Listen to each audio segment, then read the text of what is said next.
this on? Yeah. Oh, okay. So just a minute ago there were a lot of you, and now there's nobody, so I can't see anything. So, well, thanks for coming. My name is Ross Sawyers. I'm here from Chicago, and I really liked the way that Hans introduced his practice. I don't remember the quote exactly, but he said something along the lines of he generates the content for his photographs as opposed to going out into the world and photographing things that exist already. And that's also how I work. I'm going to walk you through a number of years of work. I sort of see all of this work as one project. However, there are, for lack of a better term, different chapters, and those will be indicated, if they're not obvious, by black slides with titles. This will become clearer how my feelings about this have changed over the last 15 or 20 years, but my work is about home.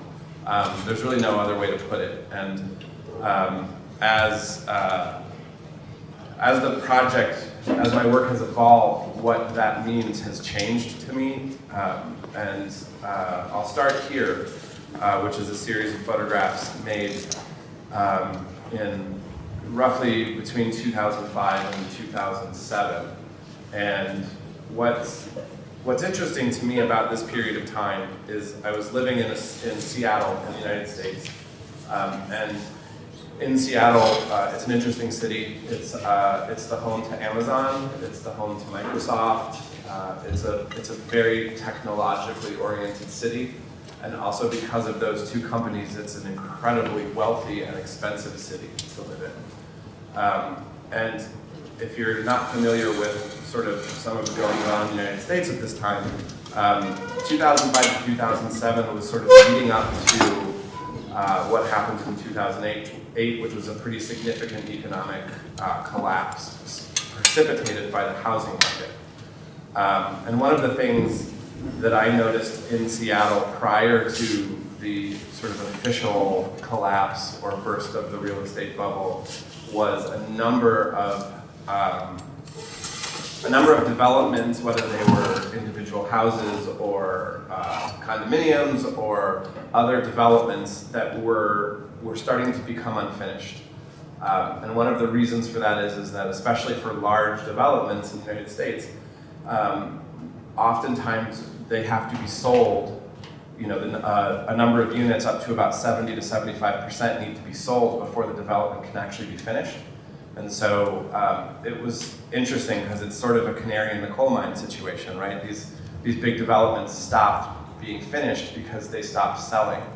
And then in early 2008, the real estate bubble really collapsed, and lots of people were evicted out of their homes. Their homes were foreclosed, taken back by the banks, which included a large amount of buildings and spaces being unfinished. And one of the things that is important at this point in my work is that the images that I'm making in my studio were all based loosely on things that I was observing in my own surroundings. So luckily my wife worked in the real estate business, and so she had access to a lot of these unfinished buildings. And so I spent a lot of time going through them. And one of the materials that was very common was plastic, right? So any opening was covered in plastic. There was still a lot of evidence of construction happening. And I was really sort of fascinated by these spaces which were meant to become homes, but at least at this point had very little potential to become so. And so they were just empty spaces. They were empty spaces with all kinds of potential, but because of a lot of external circumstances may never reach that potential. One of the things, in addition to that idea of this unrealized potential that I became increasingly interested in at this time as well, is the idea of mark making. To me, mark making is sort of an instinctual thing that we do as humans. Going all the way back to our earliest prehistory of mark making in caves, and as a sort of act of trying to figure out one's surroundings, or as an act of marking one's territory, or just simply sort of an act of saying, I was here. And in fact, I have one of my favorite sort of recent archaeological discoveries were the series of caves that Werner Herzog documented in his film Cave of Forgotten Dreams. And they were discovered by a group of cave explorers. They were not archaeologists, they just liked to explore caves. And the woman who was first entered into one of the caverns with some of the most pristine and well-preserved cave paintings known, the first thing that she said to herself when she entered this cavern and saw these glorious prehistoric drawings and paintings was, they were here. And I thought that was really profound. And she was referring to us. We were there thousands of years ago. And that, this photograph, for example, the use of the chalk lines on the wall is, for me, a direct reference to that kind of mark making. I do distinguish slightly between mark making and drawing. I think oftentimes drawing comes along with it with a connotation of rendering. I think there is a distinction between rendering and mark making. Both, I think, are drawing, but when I speak of the kind of marks I'm interested in, I'm less interested in realistic representation and much more interested in the sort of gestural and instinctual habits we have of marking things. And it was interesting because as this particular period of my work started to change into the next, it was really precipitated by the idea of mark making. As I was looking through these unfinished spaces, there was more and more evidence, usually in terms of construction signs, whether it was, a door needs to go here, or a window needs to go there, or the cabinets are going to go here. There was an increasing amount of marks and mark making that I was seeing happening in the spaces. And it was also right around the time that really things got bad economically in the United States that I moved from Seattle to Southern California in the Los Angeles area. And what I saw there was even more sort of alarming or stark, in that there were entire neighborhoods that had been abandoned through foreclosure, to the point that coyotes and other wildlife were moving back into these neighborhoods. And one of the things that I learned fairly quickly, which was a nice little trick for me, is that, at least in the United States, I'm guessing in Europe as well, when a house is for sale, there's usually a little lockbox on the front door that contains the key to the house. So if you are a realtor and you want to show someone the house, you can get the key from this little lockbox. Someone told me, I can't remember who, that usually the code to the lockbox is the address of the house. So I was able to use that little trick to get into a lot of these foreclosed homes. And one of the things, and this sort of marks a shift or a new chapter as I see it, one of the things that was really immediately evident to me as I was going into these homes that had been finished and then the inhabitants had been forced out of, was how those marks changed. So in the previous chapter, the marks were really very logical for informational purposes, but what started to happen was the kind of marks that I was seeing happening became much more emotional. So one of the things that became really prevalent in what I was seeing was the way in which individuals would destroy their houses as they were being forced out of them. Now, sometimes this was purely emotional. Sometimes it was purely out of anger. They would vandalize, just make as much of a mess of that place as they could, so the bank or whoever was taking it from them had a lot of work to do to bring it back to a place where someone else might want to buy it. Now, there were other kinds of marks as well that were much more about money. So for example, copper is a metal that is valuable, and so a lot of times people would rip all the copper pipes out of the walls so they could sell the copper. Same with wiring. So there were some kinds of marks that were very emotional and some which were sort of purely about economics.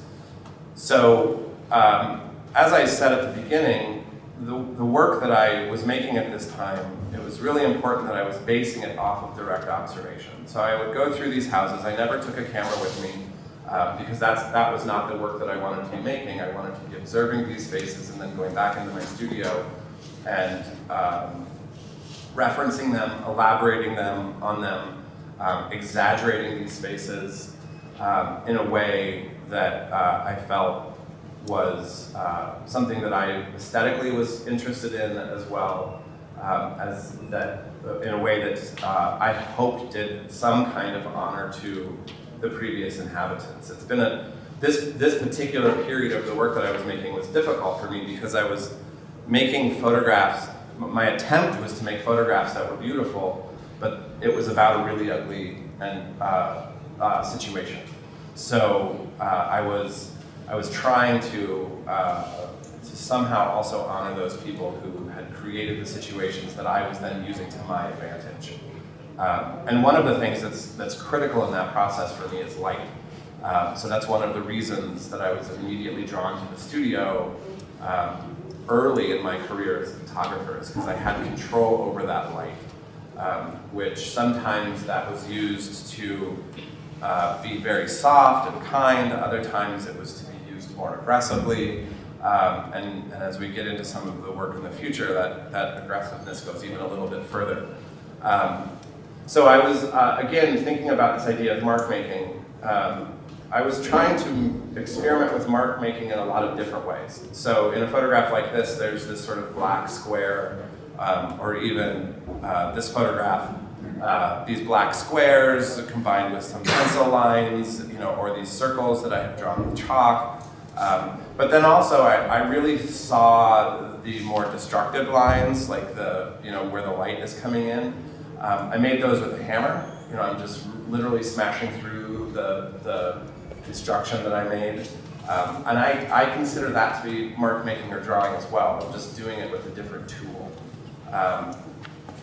So, my interest in these spaces as representation of home, and then also using them as my own sort of empty palette to draw and destroy, and then try to make beautiful again through photography and the way that I'm lighting and composing and framing them, is something that continues to be a driving force in the work that I'm doing. So the next chapter there's an interesting shift that happens for me. And it's the next chapter, I called it The Jungle. And even that is an interesting title. The reason that I called the next part of my work The Jungle is because it references a period of American history from the late 1800s through about 1920, in which there was a large migrant workforce. A large number of people were moving back and forth across the country, following the railroads, following westward expansion, really not settled anywhere. They were just sort of moving back and forth following the work. And oftentimes these groups of people would create small communities, temporary communities, where they would sleep and eat and commune and all kinds of things. And they referred to them as jungles. And that was a term that was not a derogatory term. It did not have negative connotations. There was a lot of very positive feelings amongst these groups of people towards these places they called jungles. In the present time, that term still exists, and I didn't really know that when I started making this work. And it's a much less friendly, jungles are much less friendly places now. So, for instance, there is, I think it's still there, but in France there's a huge refugee camp of Syrian refugees, and it's referred to as the jungle. Was that evacuated last year? It was evacuated last year. there is another large homeless camp in Seattle that was referred to as the jungle. So that the terminology has really shifted from this type of community that was really about migrant work and about building community to a much different kind of place. But the work I'm about to show you really is about what I was thinking about this migrant workforce. And there's a quote from a book called The Hobo, The Sociology of the Homeless Man, which was published in 1923, that reads, quote, "On the outskirts of cities, the homeless men have established social centers they call jungles, places where the hobos congregate to pass their leisure time outside of the urban center. The jungle is to the tramp what the campground is to the vagabond who travels by auto. It has for the hobo perhaps greater significance, since it becomes a necessary part of his daily life." So one of the reasons that this particular period of time and history became really interesting to me is because of this type of graphic imagery that was really prevalent. This is colloquially known as the Hobo Code, which is a language of symbols that these migrant workers would use to communicate with each other while traveling back and forth across the United States. So as you were traveling, if you saw some of these symbols, you knew what they meant. Whether it was about a warning, or if it was encouragement to move forward, or whether it was about the people. You know, there were symbols that would be referred to certain homes as places where one could score a meal or perhaps get work. There were warnings to stay away from certain houses, or that the police were present, and I just really found this visual language to be something that I was fascinated in. So what happened around this period of time in my work, in addition to the sort of discovery of this period of time and the traversing of the country, was my wife and I had a child, and I didn't realize at the time how significant that was going to be on my work. First of all, it made it so I couldn't make any for quite a while.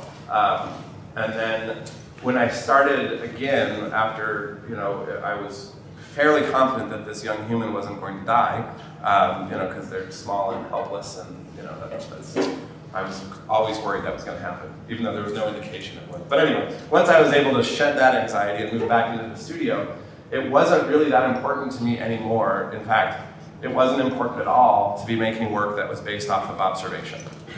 So I was no longer really looking at houses, looking at spaces, and trying to use that information to, back in my studio, to elevate or exaggerate the things that I was actually seeing. This is the beginning of a time where I started to really just make work that was coming straight out of, ideas and thoughts that I was having based on things that I was reading and thinking about and my own issues. And so I started making a combination of different kinds of spaces. So interior spaces with some of those hobo symbols scrawled onto the walls as if they were graffiti. I also, as you might notice from this photograph, started using light in a much more aggressive way. And then at the same time, I was making these kinds of photographs, which for the first time were photographs of exterior spaces that showed not just an interior, but an exterior and also a more complete representation of that exterior. So these exterior spaces, these little buildings I was making, were a direct reference to those types of structures that one might have made as they were moving back and forth across the country, in the early 1900s. Sometimes the symbols were less obvious as symbols. In this case, this sort of is a reference to the previous work I was showing, where the drawing is really done with a saw. And again, the light starts to with the lens flares against the wall, really starts to function in a different way. And then looking at, continuing to make these exterior spaces.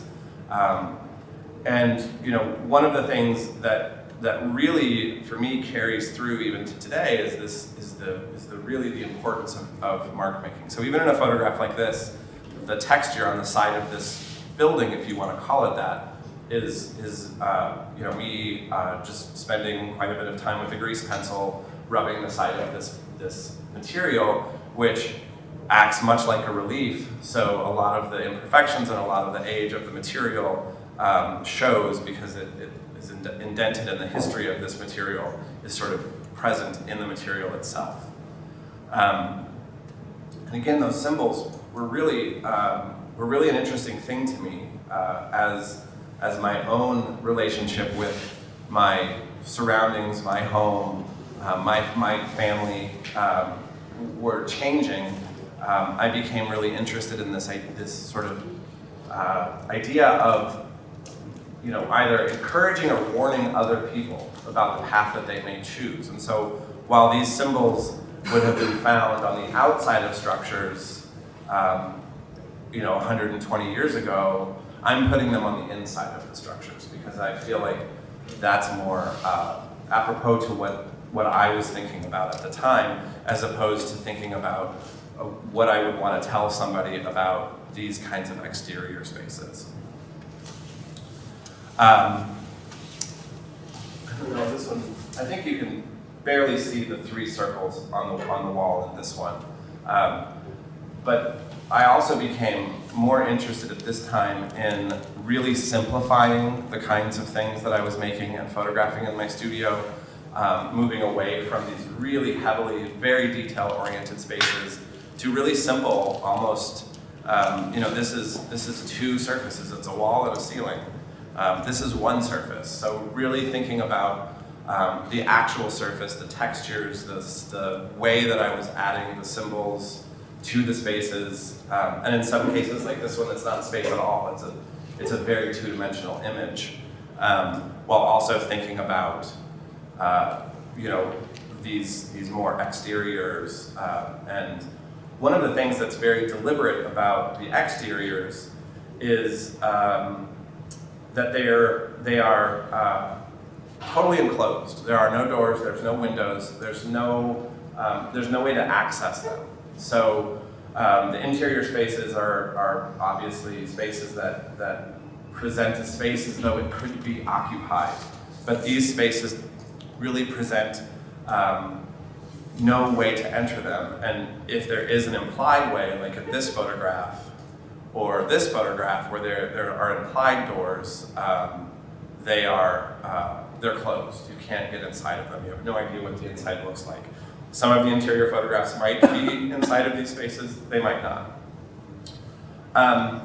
So this will lead directly into the next and current chapter of work.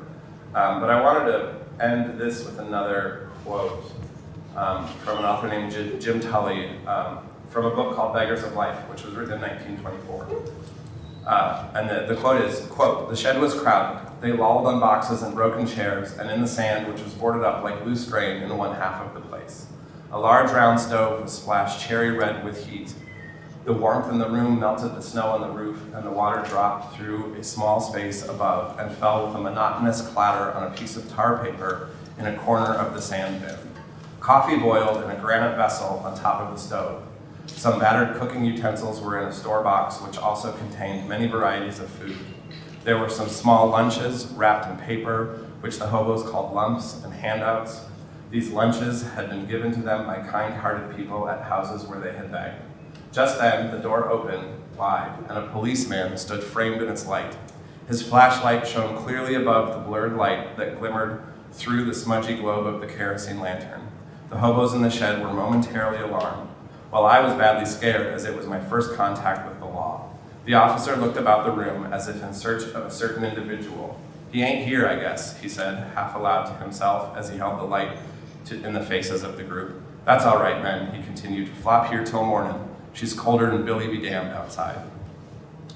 So, thinking about writing like that or other aspects of this type of life from 120 years ago, it really made me start to think more about my feelings about my current and our collective current situation, which leads to the current chapter of my project, ongoing project, which I refer to as the future isn't what it used to be.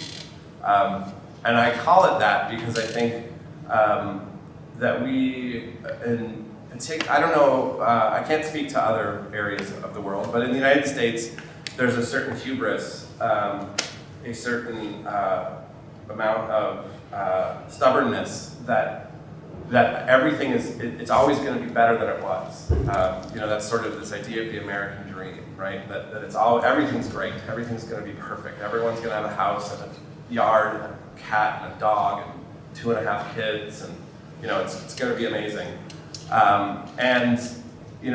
That's not, as I've grown up in the United States, I think it's not a very accurate portrayal of the world or even our country. And one of the things that I think has become really prevalent, again, at least in the United States, and I suspect elsewhere, is the idea of the dystopian future.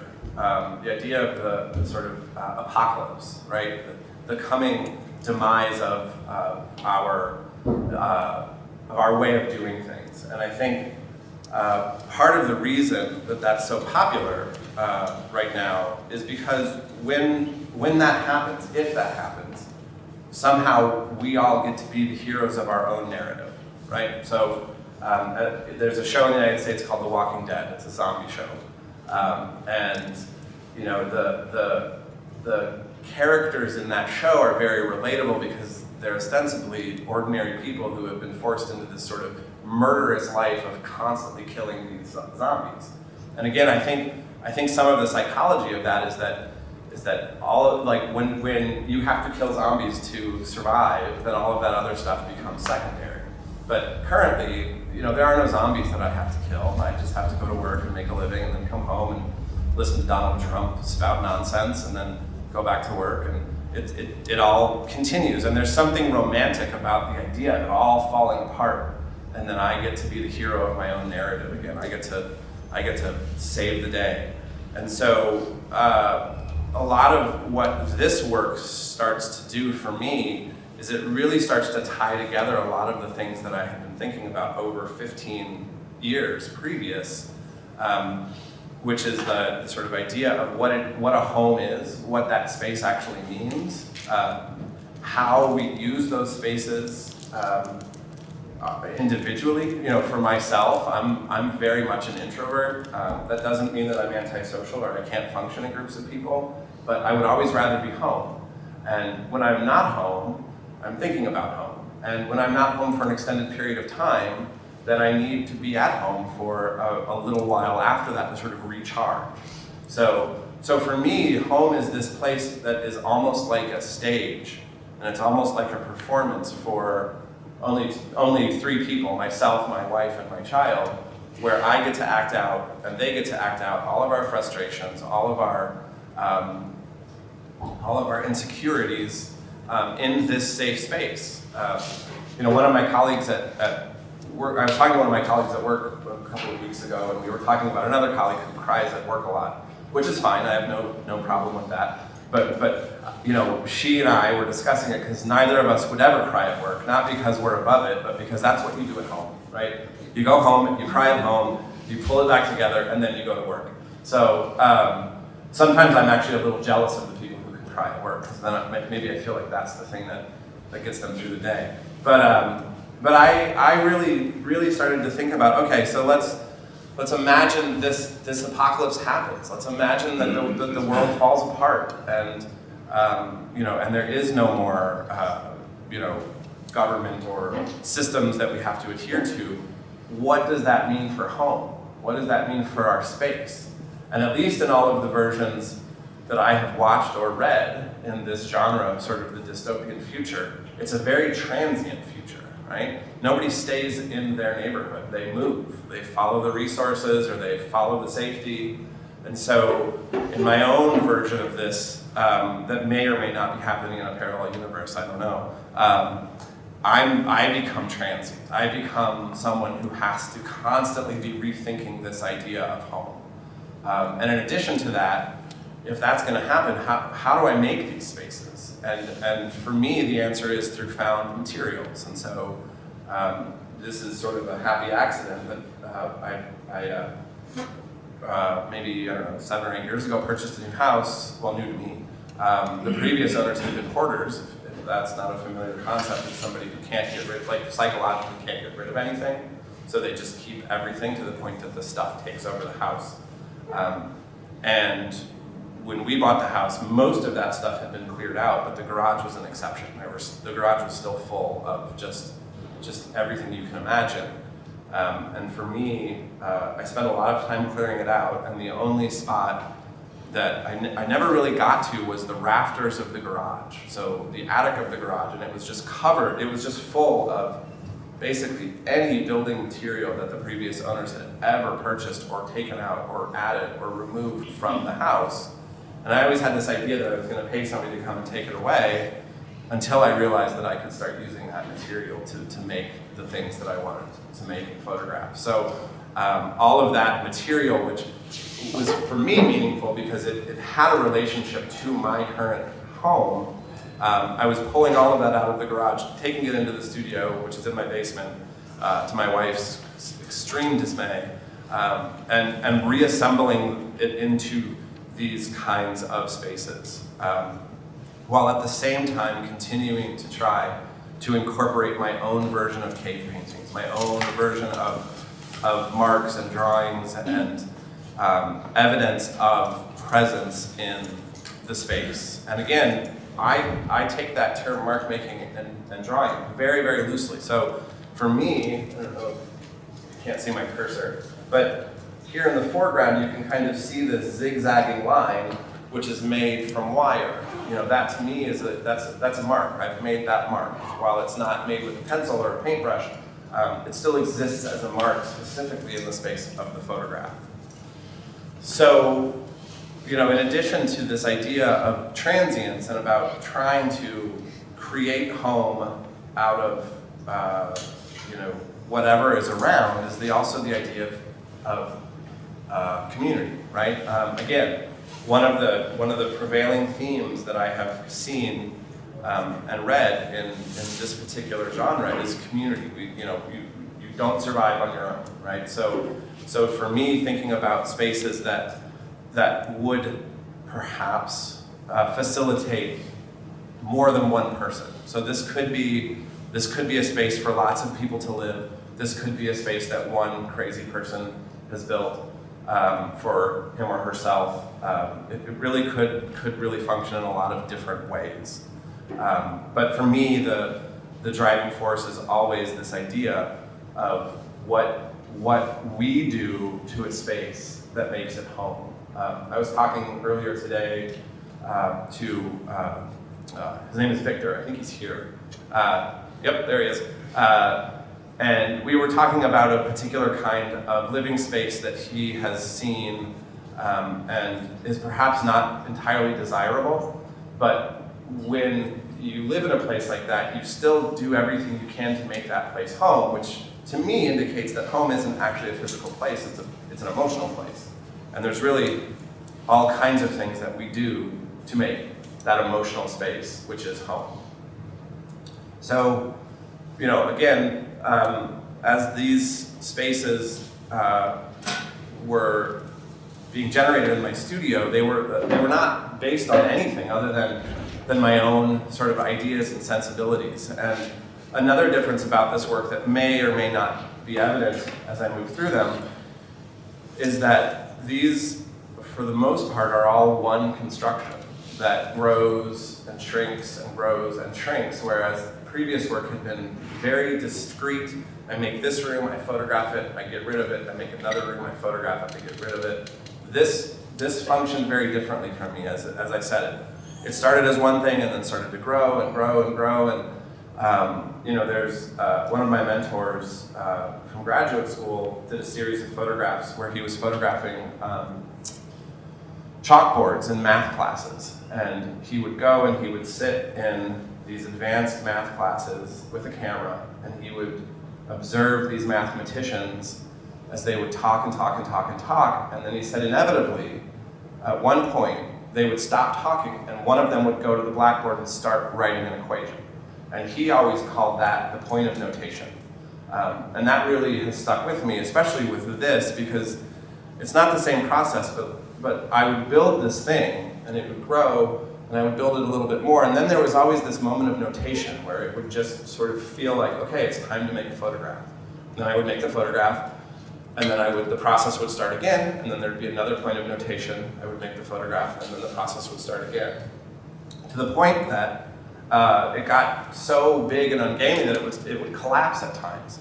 And the first time it happened, it was really frustrating for about 45 seconds until I really looked at what was happening, and then I realized that it was actually quite appropriate for what I was doing, and it became another point of notation, or 2 points of notation. And this, the collapse of the structure was, to me, another sort of had another tangential relationship to this sort of romantic, unrealized collapse of whatever it would that would drive, a version of myself to live or build these spaces. So, this is pretty much where I currently am in my work. I don't know how many more images I have to show you, just a few more. I promised Jan I would talk fast. I don't know if I have. I think I have. The nature of these constructions and the way they have evolved from a very sort of concrete and literal representation of living space to something that I think of as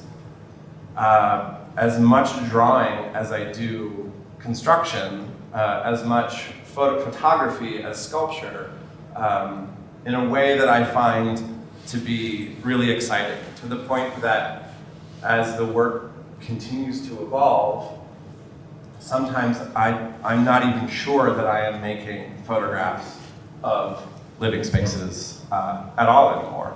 So I'm excited to continue to think about what that might mean, and continue to think about that idea of the future isn't what it used to be. That doesn't mean it has to be worse than what it used to be. And obviously that's an absurd statement, right? The future is what it used to be. Like, future and past are different. But I'm interested in my own artistic future as to, while it isn't what it used to be, I do find it quite exciting to think about what it's going to be. I think that is my last image.